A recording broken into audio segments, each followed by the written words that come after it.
So ang pedal ito ha. Yes. Ito kaya hindi natin tinatanggal pa yung mating kasi tutulo yan. Para hindi natin mabasa yung carpet. Okay? Sprayan nyo lang siya.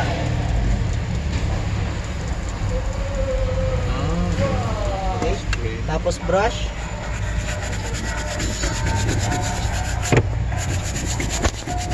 Kailangan yung mga dumi na nakasingit dyan matanggal nyo.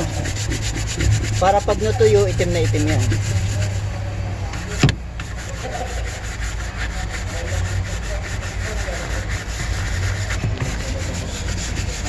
Sinusitan na lang. Tapos punas lang. Okay. Very Yan lang good. kasimple. Okay, okay. Siguro, mga kumpula na. Met. Tapos yung basahan, maghapon nyo nagamit yan. Para hindi kayo kuha ng basahan. Kasi ito sa hapon naman lalaba ako. Okay? Step 2. Gas. Dito ba? Gas tank cover, ang kasunod. Ito siya. Okay. So yan, dito naiipon ng dumi rito. Kaya kapag ang mga customer nakita ninyo, first time na pupunta sa inyo, malilinis nyo. Pag bumalik sila sa inyo for sa second car wash nila, pag tinignan mo at malinis pa, pwede mo nang hindi siya galawin. Pero mga first timer, makikita nyo man titirahin. O, ano ang gagawin natin? Big razor, isang tabong tubig, sa paintbrush. Okay, so i-spray lang. Ay, sandali. Huwag gagawin to kapag walang takip to, ha? Minsan kasi missing yung ganito. Ayun ang, huwag niya nang gagalawin. Baka madali tayo. Pasukin ng tubig. Papusit ka kaya mami doon. Papusit ka. Tapos brush lang. Pwede kayong gumamit ng toothbrush kung ang dumi ay sobrang kapal.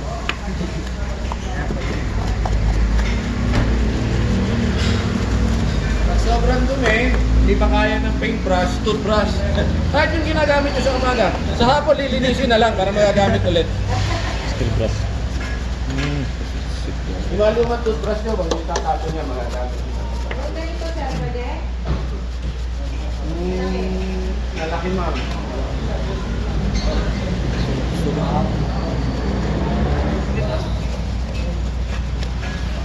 Tapos bandaw lang. So, papalawan ha, huwag hahayaang hindi mabalawan. Ay, huwag yung patutuyo eh. Sarado lang. Kasi pag nagbomba tayo mamaya ng tubig, mababasa din naman siya. So, hayaan nyo lang siya ganyan. Pagkatapos, sara lang. Okay, number 3. Mating. O, kaya-kaya na yan. Anong rule natin sa mating? Dito ka pa lang. Ikat sila. Ikat. So, lahat ng mating, pati dito sa likod, tatanggalin na. Kaya pag nagkumuha kayo ng mating, i-roll nyo. I-roll. I-roll ano? Okay, para yung dumi na nasa ibabaw, hindi na malalagsak sila. Kasi pag bara-bara ka, basta po kayo ha. Marami kang babakit eh. Erickson. Bakit mo sa taas? Dapat daw i-roll. Okay, kunin nyo lahat ng mating. Pag ano. Sige, doon ka, Ito, nilalakad lang ito. Ito naman, pinapagpag lang. Ayun, nakita ko may pagpagan sila doon, ano? May pagpagan sila doon. Basta goma, plastic, sasabunin, babrasin, babanlawan. Huwag nyo nang bubugahan ng tubig. Kasi yung shampoo, diretso na, bugahan nyo yan. Galing doon. Ito. Kasi pag tutubigan mo pa, sayang yung kuryente, sayang yung tubig. Diretso na. Oo, ito, diretso na. Lalagyan natin, bubugahan nyo. Pero ito, huwag nyo bubuksan ng todo para may tubig siya. Kasi pag tinodo mo na, labas yung bula. Ganyan na. O yun, tapos babrasin na, babalawan, isampay nyo na para pag nagkakaros tayo, natutuyo na rin siya. Yan ang technique ko sa dalawa, ha? O, next. Ay, asan dito? Pag duman. Why me? Lagay mo dito.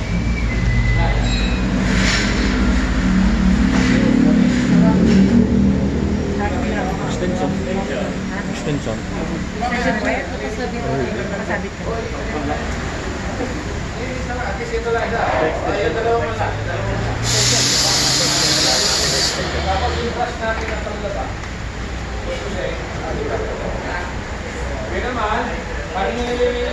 Tingnan dito.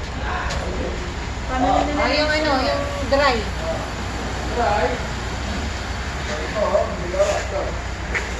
So may pagpagang kayo, maganda yan. Papagpagpag na. Para matanggal yung lupa. Okay? And then, kung meron tira-tirang ganyan, paparasin mo lang siya. Yan. Kung merong natitira, ayaw makuha ng brush, kunin mo ng kamay ganon. Huwag mo ubusin yung maghapong ka, brush. Meron kasi ako tinuruan dyan, lubog na araw. Matandyan ka pa, hindi ko kasi matanggal kuya yan. Ayan, ganun lang. Okay. Okay, and then isang pabalik.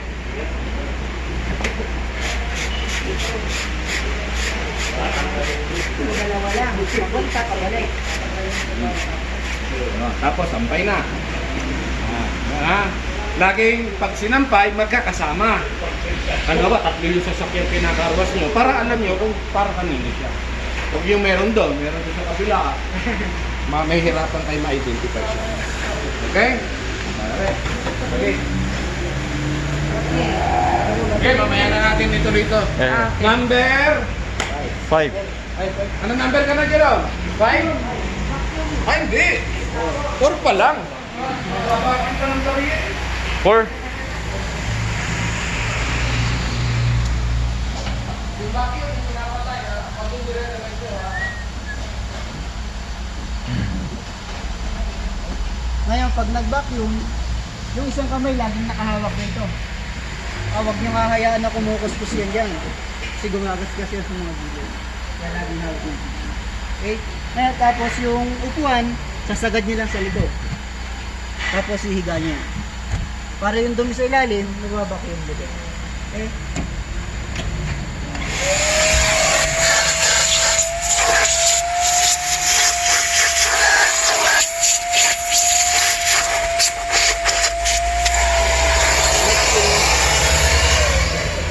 Halimbawa, nakita niyo yung sasakyan, tinanggal niyo yung mating, yung sa carpet.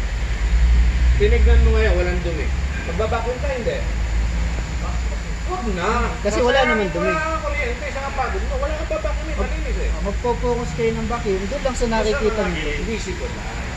Yung pinanggalingan ng ilalim ng mating, malinis yun. Bakit mo babakinin? Kasi wala naman Hindi magkikita lang. Pero Hindi yung oras pagkita na kami. yun, tumatapan yung lupa, alikabok, doon ka magpapalagay. kuryente. Unless, Amat nga premium ginugot mo yung mating, nalaglagan ng lupa at sa Tapos hamat nga po. Hamat nga di as in nga di full na titira. Ganun para kapapix. Regular lang. Pero, ang evaluation ha, mamaya marumi.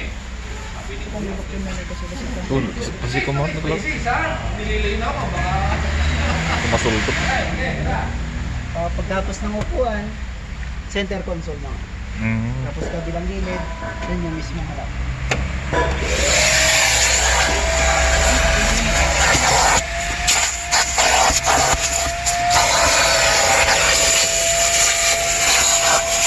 Malamang.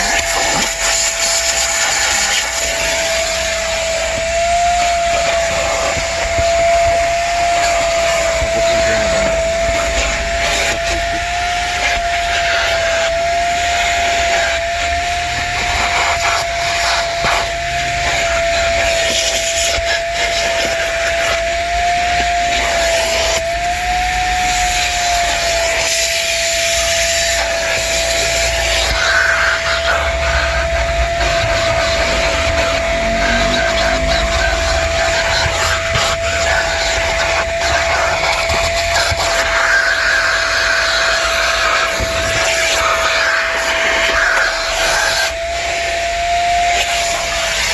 Sunod, yun dito ha. Kasama rin itong binabacuum.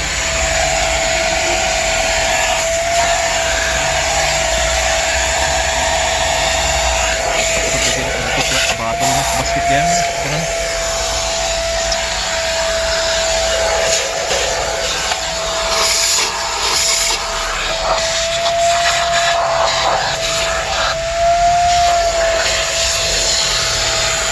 Oh, yun. Ganun ah.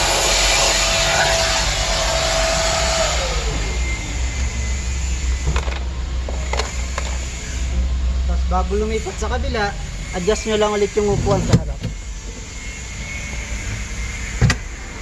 ilalim. Sa likod dun. Sa likod mo.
Napansin ninyo, kada lipat, pinapatay ang vacuum.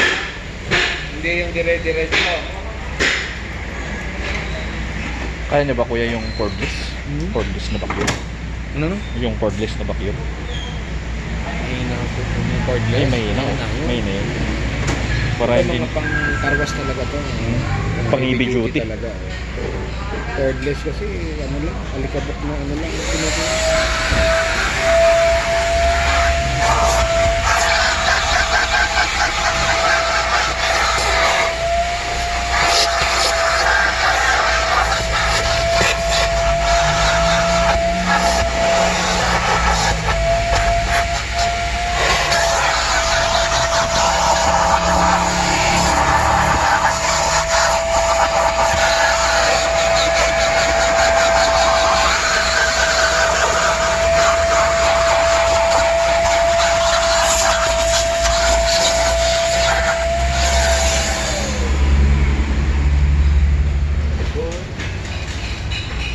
Sa likod yung house ha.